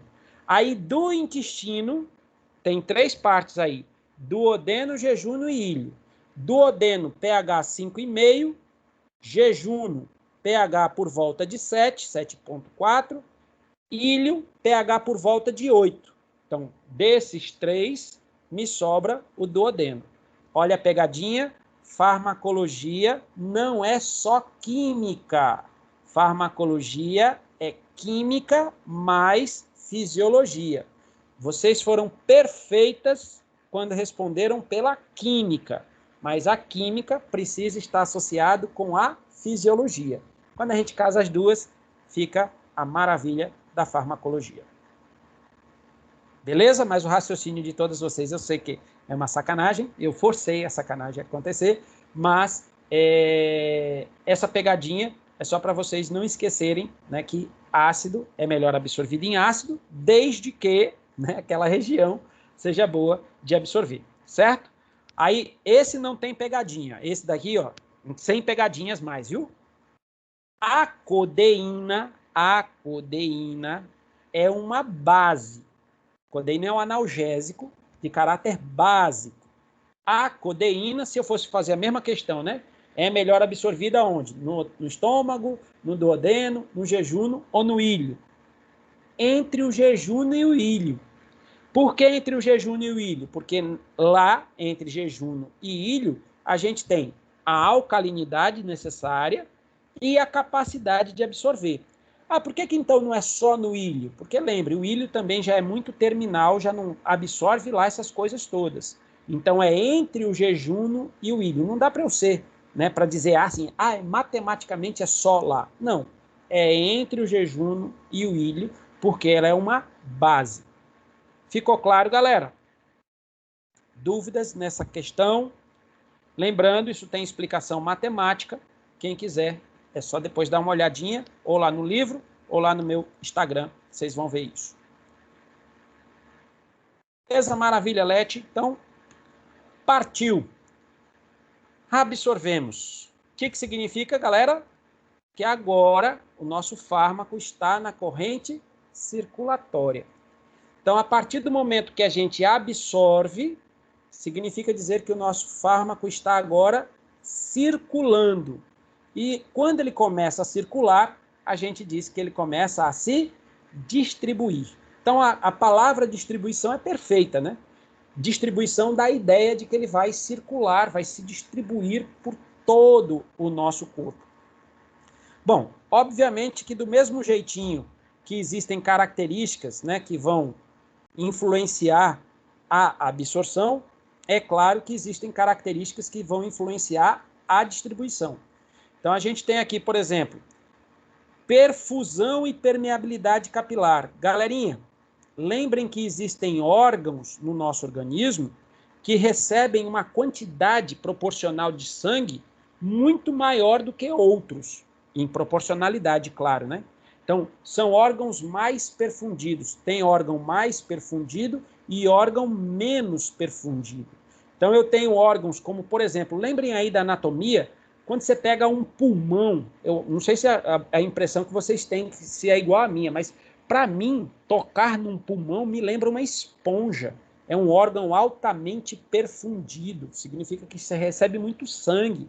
Quando a gente pensa no cérebro, o cérebro da gente, ele tem, ele representa um órgão muito pequeno no nosso corpo, mas proporcionalmente ele recebe 1/5 do nosso sangue, está passando pelo nosso cérebro, né? A vascularização cerebral é imensa, a gente estuda isso lá na anatomia. Então, o que significa? O cérebro é um órgão muito perfundido. Se além de muito perfundido, se chegar muito sangue, ainda tiver permeabilidade capilar, por exemplo, o fígado é altamente perfundido e tem permeabilidade capilar. O que quer dizer isso? Seus capilares são abertinhos, né? Facilitam a passagem para dentro do órgão. Os rins, né? A gente tem lá a formação do glomérulo, facilita a passagem para dentro do órgão. Chega muito sangue no rim e também os vasos são mais permeáveis. Então, esse fator aqui, a perfusão e a permeabilidade, influencia a distribuição. Então, pode ser que chegue primeiro, por exemplo, né, primeiro pode chegar mais no seu fígado e mais no seu pulmão do que, por exemplo, no seu tecido adiposo. Né? O que acontece? O tecido adiposo não é vascularizado? Não? É, mas é menos vascularizado do que esses órgãos, como o fígado, como o pulmão, que eu estou dando de exemplo. Então, a chegada, vejam, a distribuição não é equitativa. Essa chegada ela é variável, depende da perfusão, depende da permeabilidade. É lógico que quando a gente começa a fazer um tratamento de longa duração, vou tomar 500 miligramas de 8 em 8 horas por 7 dias, é óbvio que a gente vai encontrar um equilíbrio, tá, galera? É claro, porque aí eu vou ficar tomando, e aí eu vou equilibrando. Mas num primeiro momento, né, chega primeiro em quem é mais perfundido e tem mais permeabilidade. Existem regiões do corpo que têm transportadores. Por exemplo, vou falar um de fisiologia. A glicose é uma molécula hidrossolúvel. Posso usar glicose como fármaco? Posso, viu? A gente usa soro glicosado, por exemplo. Então, glicose não é só da fisiologia, não. Glicose também pode ser da farmacologia. Então, a glicose, ela é uma substância hidrossolúvel. A glicose, ela tem dificuldade de atravessar as membranas plasmáticas, mas, né, atravessar por difusão simples. Mas a glicose tem uma série de transportadores especializados para reconhecer a glicose e trazer para dentro do tecido especificamente. É o caso que acontece no sistema nervoso central.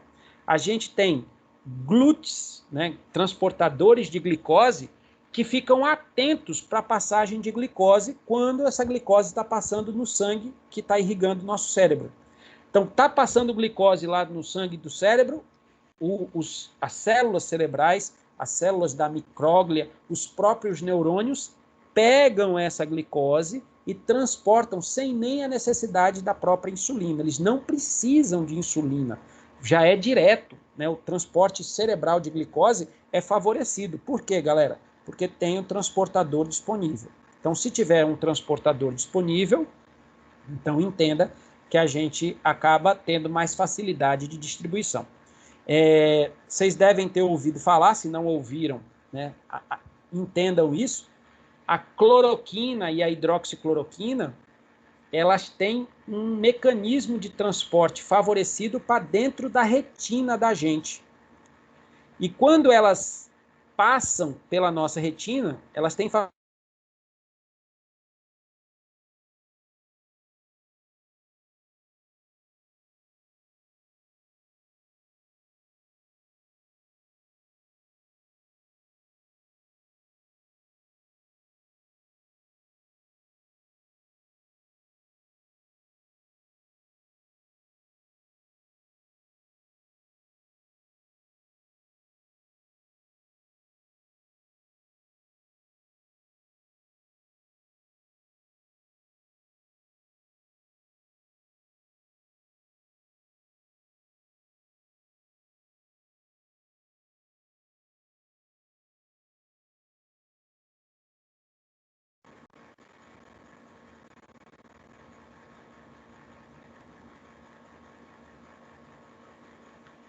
caí, fui falar da cloroquina, aí o Bolsonaro cortou minha rede. Mas já voltei. Vocês estão me ouvindo? Maravilha, obrigado. Professor universitário não pode mais falar mal do Bolsonaro, não, senão dá encrenca. Então eu fui falar da cloroquina, lasquei-me. Fui dar o exemplo da cloroquina, eita peste, lascou. Então, galerinha, mas eu vou falar de novo porque eu sou teimoso. Então deixa eu falar mais uma vez.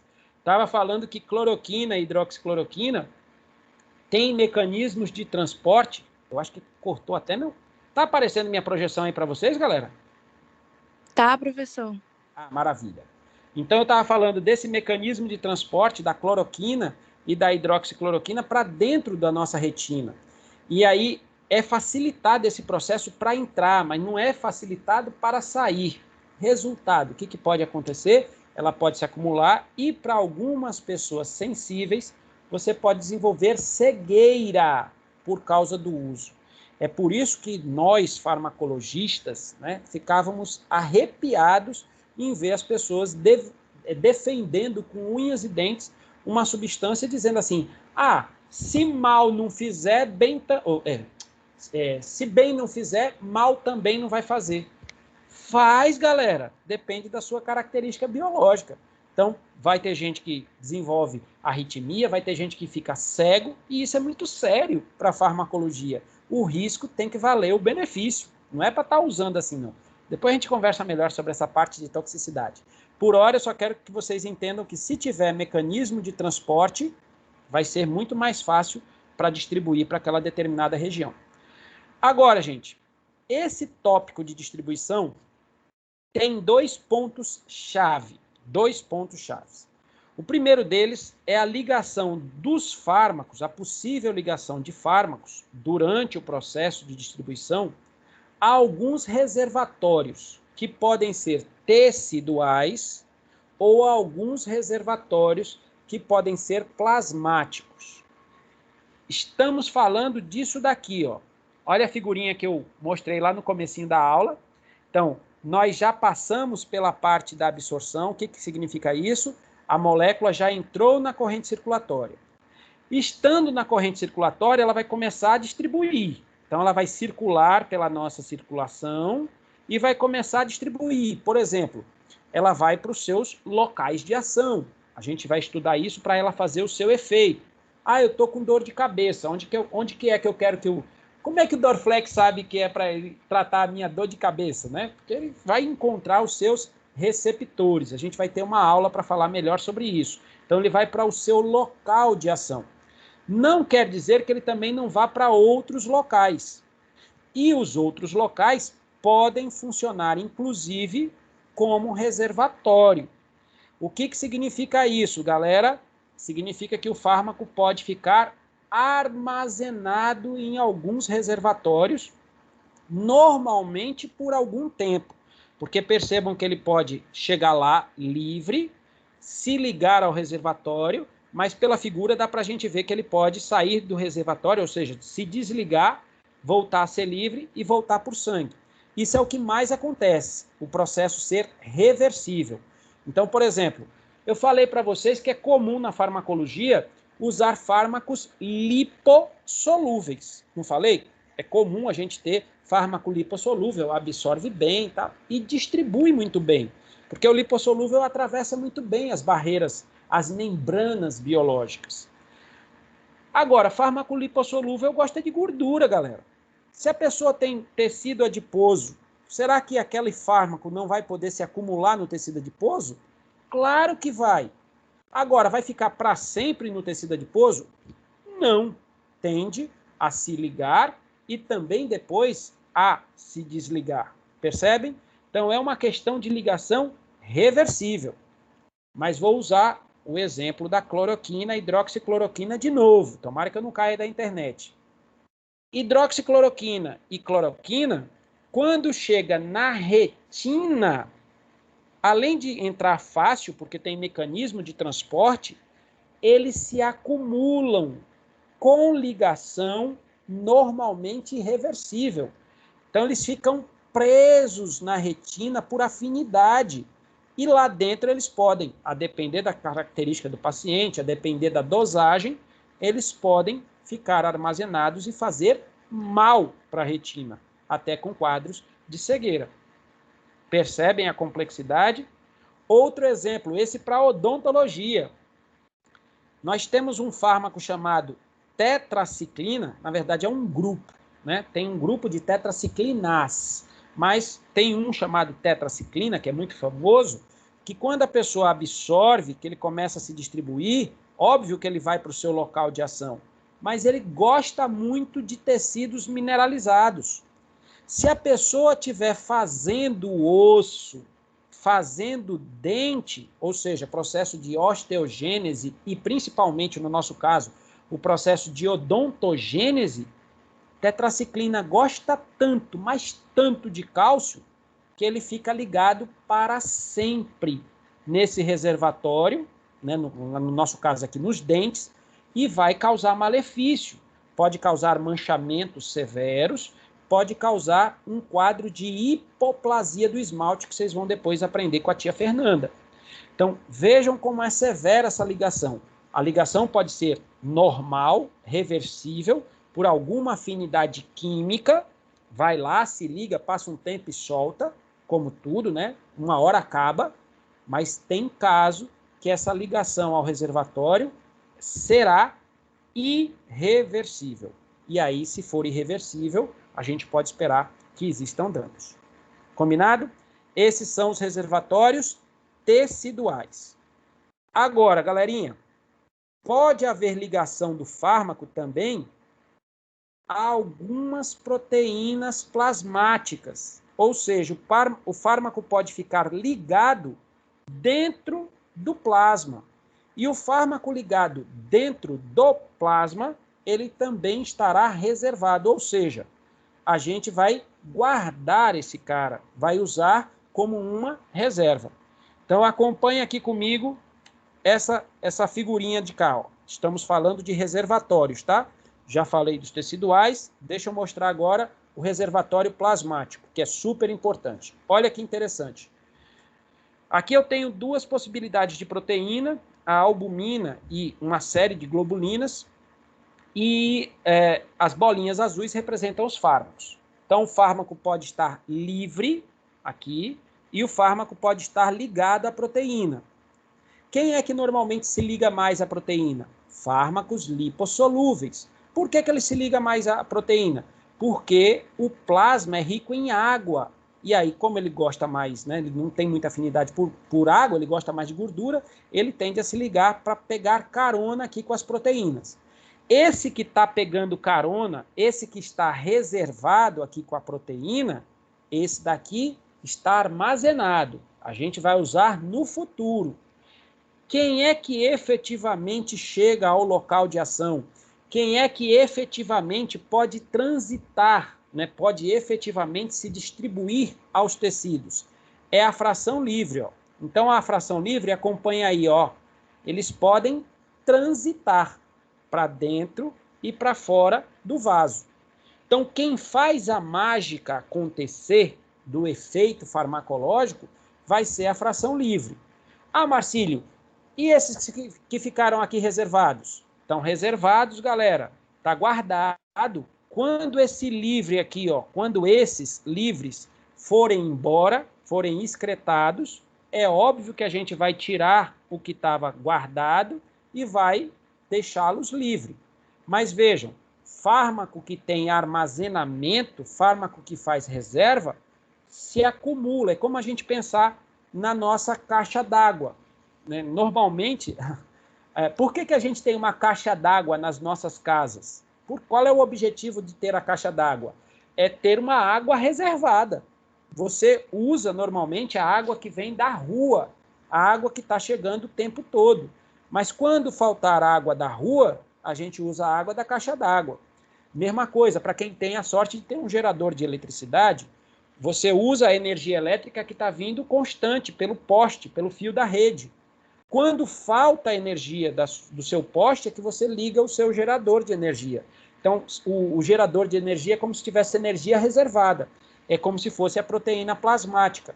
Então, você armazena. Uma hora você vai usar, mas ele fica guardadinho. Então, todo fármaco que fica ligado com reservatório plasmático tende a ficar mais tempo no nosso organismo.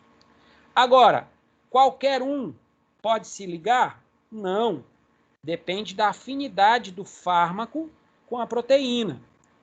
Ah, e sempre acontece do mesmo jeito? Tendo afinidade é sempre igual? Não, galerinha. Depende da concentração de proteína, depende da concentração de droga. Existem pacientes que têm menos proteína do que o normal. Por exemplo, é comum a gente ouvir falar de pacientes com hipoalbuminemia, com pouca albumina no sangue. A gente fez uma prática lá na BCMOL para falar sobre a quantidade de albumina no sangue. A gente quantificou, inclusive, com vocês. Me lembro, foi até uma prática remota, né, que a gente teve que fazer, que foi logo no começo da pandemia. Então, a gente estudou essa quantidade da proteína albumina. Mas o que é mais comum a gente ter variação, galera? É a quantidade da droga. Então, essa quantidade da droga ela pode aumentar absurdamente, né, se a pessoa fizer, por exemplo, uma superdosagem. Ela pode tomar uma quantidade grande demais, ela pode absorver demais, e aí pode causar problema, porque vai ter droga demais para o que tem naturalmente de proteína. Então vai ficar sobrando fármaco livre, e lembrem, é o livre quem transita, é o livre quem faz o efeito. Precisa prestar atenção nisso.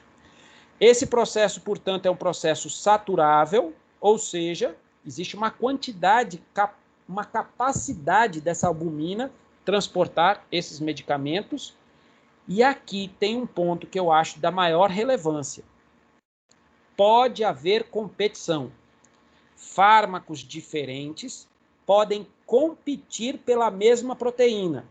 Se é uma competição, galerinha, vence quem tem mais, vence quem chegar primeiro. Então, significa dizer que numa competição, um fármaco A vai se ligar e o fármaco B vai ficar dando sopa, vai ficar livre. E se ele ficar livre, entenda que é ele quem vai fazer efeito. E esse efeito, inclusive, pode ser efeito tóxico.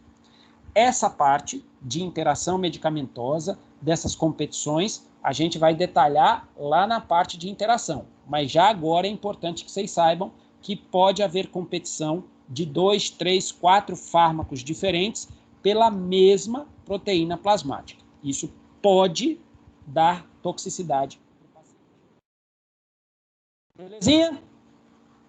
Até aqui tudo bem? Bom, eu já vi que eu comi 2 minutos de vocês, mas falta só um belisquinho para terminar. Vou pedir licença, mais 3 minutinhos para a gente terminar isso aqui, tá, galera? Para não acumular para a semana que vem. Então, me desculpem, mas 5 minutos a menos de intervalo. Para terminar, galerinha, o fármaco se distribui para onde ele quiser? A resposta é não. Nosso corpo, sabiamente, tem algumas barreiras para, pelo menos, dificultar o acesso do fármaco. Então, essas barreiras são intransponíveis, eles não conseguem passar. Intransponível é uma palavra muito forte, tá? Pode ser que essas barreiras dificultem a passagem.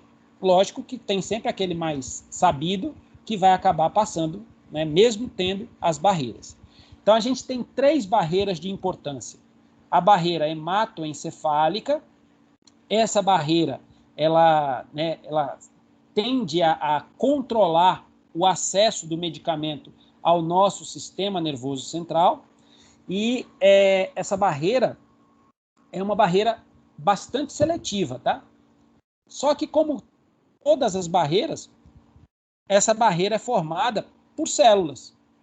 Então, aqui está mostrando a barreira hematoencefálica, né, formada aqui pela união muito forte entre as células do endotélio vascular cerebral, formada aqui, ó, por uma barreira, uma membrana basal muito espessa na região do sistema nervoso central, formada por células, né, ó, os astrócitos, a micróglia, que tentam dificultar o acesso do fármaco. Mas, galera, isso aqui é célula. E sendo célula, tem membrana. E se tem membrana, dá para passar por difusão simples, desde que o fármaco seja lipossolúvel. Então, se o fármaco for muito lipossolúvel, ele passa até a barreira hematoencefálica. Já os fármacos hidrossolúveis não atravessam a barreira hematoencefálica. Aí ela segura, aí ela prende. Então, tem substância que entra até fácil, tem substância que não chega no nosso sistema nervoso central por conta da nossa barreira hematoencefálica. A barreira placentária é uma barreira transitória. Como o próprio nome dela já diz, é uma barreira que é formada pela placenta, exclusivamente pela placenta. E vocês sabem que a placenta só existe quando tem bebezinho na parada, na barriga da mulher. É uma barreira exclusivamente feminina, né? Então, essa barreira ela é temporária porque ela só existe, né, quando existe a placenta. Infelizmente, essa é a barreira mais frágil do ser humano. Então, é uma barreira que por mais que ela tente, né, controlar o acesso do fármaco, né, ela tem uma série de células que tenta controlar o acesso do fármaco, ela não consegue bloquear muito bem. Ela é uma barreira muito transponível. Tem até autor que chama ela, em vez de barreira, chama de peneira, porque, na verdade, ela só dá uma dificultada, mas ela deixa entrar.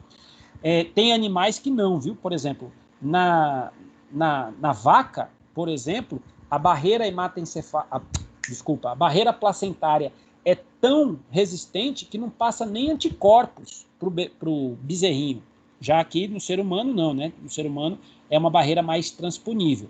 Então, significa dizer que quando a mulher está grávida, eu tenho que adaptar a medicação, porque eu tenho que fazer um ajuste. Isso daí a gente vai aprender lá no 4º período. Vamos ter uma aula só sobre gestação e vamos detalhar melhor essa barreira. Mas saibam que ela existe, ela tenta limitar o acesso do fármaco, infelizmente é a barreira mais frágil do ser humano. A barreira mais resistente do ser humano só existe nos homens. É a barreira hematotesticular, uma barreira formada pelas células de Sertoli, e essas células de Sertoli, né, estão aqui, ó, células de Sertoli, elas conseguem individualizar o acesso do fármaco para as espermatogônias. Elas individualizam o acesso do fármaco para as nossas células progenitoras. Então, realmente é uma barreira muito resistente, mas, como todas as barreiras, até esta pode ser transponível para fármacos altamente lipossolúveis.